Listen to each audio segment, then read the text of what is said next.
At what point are you letting those leftovers maybe linger a little too long? Well, ABC News medical correspondent Dr. Darien Sutton joins us now with that answer. And Dr. Darien, I know there's even a special name for this. Yes, we call it Monday. You know, I try to reserve this. I don't talk about this on air as much, but I think it's important to remember Bubble Gut Monday and Tuesday. You know, I'll be working early up in the mornings on the early part of the week, and often as an emergency physician, what we see when patients are coming in is nausea, vomiting, diarrhea. And one of the reasons is because everyone wants to hold on to that delicious food as long as possible. Completely understood, but it's an important note to remember that most of this food lasts for only about 3 or 4 days in refrigeration, and that means that tonight, tomorrow morning is pretty much your time limit on when you can have that food. Tomorrow morning sounds like you're even maybe pushing it a little bit. I think you're kind of pushing it. I think if you've gotten to this point and you have a substantial amount of food, do what my mom does, freeze everything. But even with that being said, when you're reheating, you want to still grab that meat thermometer. You want that temperature to be above 165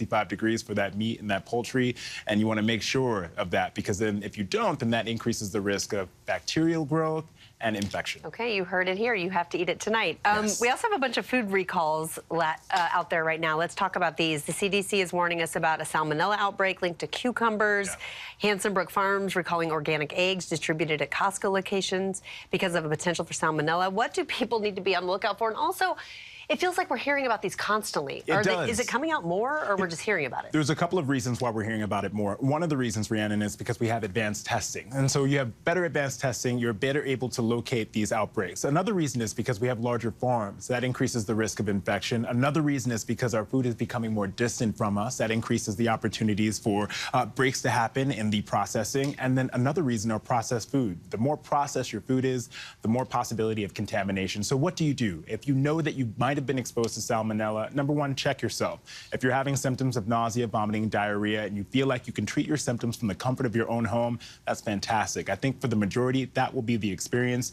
If you are at risk, or over than the age of 65, or you're pregnant, then that might be a reason why you want to check in and just have a little bit more caution and making sure that you're not having an infection, because you might need treatment. Absolutely. And the brand Gracie's Kitchen is recalling all ready-to-eat fruit and vegetable pouches over another possible listeria contamination. Are those pouches, can they have more of a risk? You mentioned if it's processed. It's a part of that process problem. And just to speak on listeria, we talk a lot about this in science, the incubation period. That's the period from when you get exposed to when you start developing symptoms. For salmonella, it's only a few days. So if you've gone about a few days after your exposure, you're not concerned. For listeria, however, that incubation period can last up to 3 months. And what does that mean? That means that after exposure, you might not have symptoms until weeks later. So if you are immune compromised, over than the age of 65, especially if you're pregnant for listeria, you want to make sure that check FDA.gov to see if you've been exposed, and then check in with your provider, because you want to seek out treatment if you're in that high-risk group. Well, it's kind of scary.